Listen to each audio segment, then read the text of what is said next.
Ever feel like you're just catching glimpses of a stranger in the mirror? Hmm. Like you is this constantly shifting puzzle you can never quite put together. Yeah, I know that feeling. That's what we're diving into today. Absolutely. The nature of the self. With some seriously thought-provoking material. Buckle up because we're going deep. Deep into a conversation between Carlos, an AI researcher, And Casey, a modern-day mystic. and they get into all sorts of fascinating questions about identity, Reality. even what it means to exist. In a world that just seems to be constantly changing around us. And right out the gate, Casey kind of throws us for a loop. Oh, how so? Well, they shared this photo on Twitter, Okay. but it's not just any photo. What is a picture of their lunch or something? No, it's a self-portrait Okay. of their shadow. Their shadow. Like the one on the ground. Yeah. It actually looks like a really cool piece of art, if you ask me. Okay, so we're talking like full-on embracing the dark side here. I mean, in a way, yeah. Makes you think, though. Yeah. Are we really just our physical selves? Right. Because you don't really see people framing pictures of their shadows every day. Definitely not something you see hanging in a museum. Exactly. Yeah.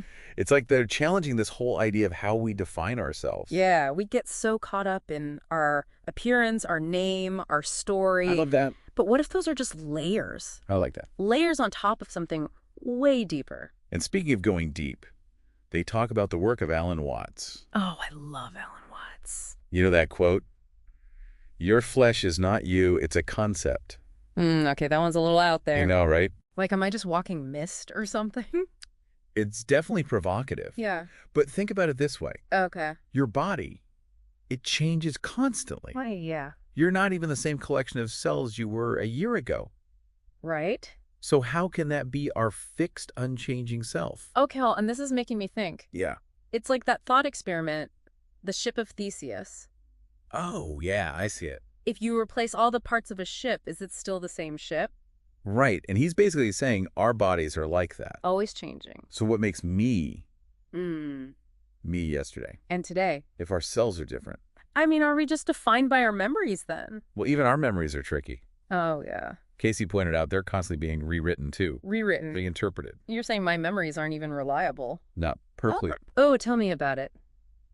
Sometimes they feel more like those blurry paintings. Impressionist, Yeah. not a photograph at all. And this actually connects to something that's probably happening in your world right now. Really? How so? Think about AI, Okay. specifically those large language models. They're everywhere these days. They generate all this amazing stuff, Text, code, images, you name it. but they don't have perfect memory.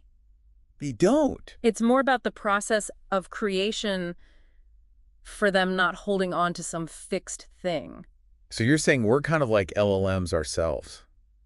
in a way. Always creating, but not necessarily holding on to a permanent record. Yeah, it might be more about the becoming. Not clinging to some fixed idea of who we are. That's exactly where they start to go with this. I like it. They both use this imagery of mist. To describe the nature of reality itself. Okay, that's a cool image. This constantly moving process, and we're all just a part of it. But we crave solid ground, don't we? I think so. This idea of everything always changing, it's a lot to take in. Yeah, it definitely challenges the way we usually think, for sure. So where do we go from here?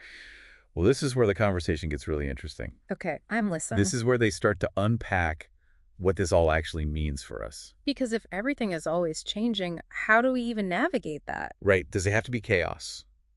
Well, hopefully not. That's where this idea of self-authorship comes in. Self-authorship. I like the sound of that. And that's what we'll explore when we come back. Self-authorship. Yeah. It's something you hear a lot these days, but I feel like we throw it around without really... Go without really unpacking it. Exactly. So when we talk about the self as this constantly changing thing, Right. what does it actually mean to be the author of our own lives then? That is the question, isn't That it? seems like a pretty big one. And I think Carlos and Casey would both agree on this. Okay. It's not about like micromanaging every little detail, you know. Right. Not trying to force ourselves into some perfect version of ourselves. Exactly. It's more about recognizing that we have choices, Okay. that we're not just along for the ride. So we can grab the pen and write our own story. Yes. And that story. Yeah. It's going to have some twists and turns. No, I'm sure. Unexpected detours, rewrites, maybe. Yeah, you know, thinking about who I was even 10 years ago, Yeah. it's kind of mind-blowing how much we change. Casey actually mentioned that our tastes, our interests, Yeah. even our values. Oh, totally. They're all probably going to change a lot over the next decade. It's true, but it's almost like a part of us resists those changes. I get that. Like we cling to those old versions of ourselves even when they don't really fit anymore. Right. It can be scary. So how do we embrace that evolution Yeah. without losing ourselves completely? I think that's where the work comes in. The work of self-authorship. Yeah. Being present, Okay. paying attention to those subtle shifts within. Aha moments. Exactly. And then making choices that align with who you're becoming, I like that. not who you were. So we're not just going through the motions on autopilot. Carlos had this great line. He asked, if we weren't constantly adapting, would we even be truly living? Wow. Yeah, it's like that's where things get interesting. You're right. That's where you become the author. So self-authorship is less about the end result. It's a practice. More like a constant process of waking up and questioning and choosing. All of that. Okay, I'm all for waking up and choosing my own adventure, but how do we actually do that? It all sounds a little abstract. Well, I think both Carlos and Casey would agree. On what? The first step is self-awareness. Okay, so noticing those moments when we're on autopilot. Exactly. Yeah. Reacting out of habit.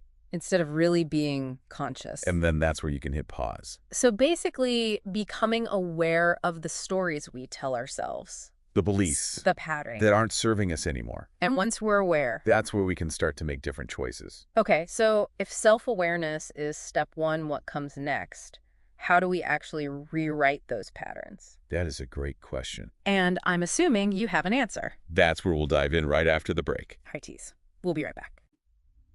So we're talking about this idea of self-authorship. Right, like really taking control of the narrative. Breaking free from autopilot and all that. Exactly. But it's easy to just say, rewrite your story. Yeah, how do you actually do that? Right. Where do you even begin? It's interesting you use the word practice. Oh, how so?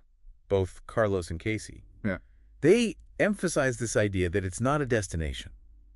Okay. It's not like you reach self-authorship and then you're done. So it's more like a constant process. Exactly. It's way more fluid than that. Okay. I like Like you. tending a garden. Yeah. You know, Oh, I see. you plant the seeds, you nurture them, You have to make adjustments along the way. and some things thrive. Others maybe need a little pruning. Right. Or you get those unexpected weeds. You got to deal with those pesky critters. It's all part of the process. That's true. And gardening takes patience. It really does. And maybe that's where trust comes in. Trust. Trusting the process, even when we don't have total control over the outcome. That can be tough though, right? Oh, for sure. Because when we let go of that fixed idea of me, It's like stepping into the unknown. which can be exciting, but also a little scary. Absolutely. Yeah, But that's often where the magic happens. that's what they say. When you embrace the uncertainty, the fluidity. And trust that even without all the answers, we can navigate whatever comes up. I love that image of navigating. It's like we're learning to swim in a river. Oh, that's good. It's always flowing and changing. But we can still find moments of peace and joy even within that flow. Exactly. And I think that trust that deepens as we do the work. The work of self-awareness. Yeah. Remember we were talking about noticing our patterns. Right. Those habits and reactions. The more we understand the why behind them, The less we fear them. even those shadow parts of ourselves. It's about self-acceptance. That's a good way to put it. And from that place of self-awareness and trust, Then what? then we can actually make choices that are aligned with what we truly value, I like that. even if those values are still evolving. It's like asking, does this thought, this action, this belief, does it serve who I'm becoming? And if it doesn't, Time to choose something different. you know, this whole conversation, it reminds me of something Carlos said. What's that? He used this image of trying to grasp mist. To describe the present moment. Yeah, because it's fleeting. You can't hold on too tightly. Sure. But it's also the only place where we can make those choices. The only place we can truly exercise our agency. It's humbling and exhilarating all at the same time. It really is. And you know, it makes me think of that quote by Buckminster Fuller. Oh, yeah. Which one?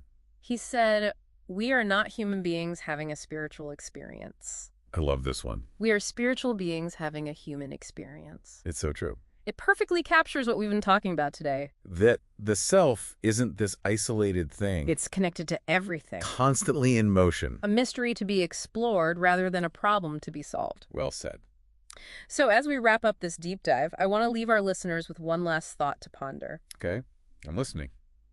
If the self is always in process, always becoming, Always become. can we ever truly grasp it? Or is the journey of self-discovery one without a final destination? I like that. Keep that question in mind as you continue to write your own extraordinary stories. That's a good one. And until next time, keep diving deep.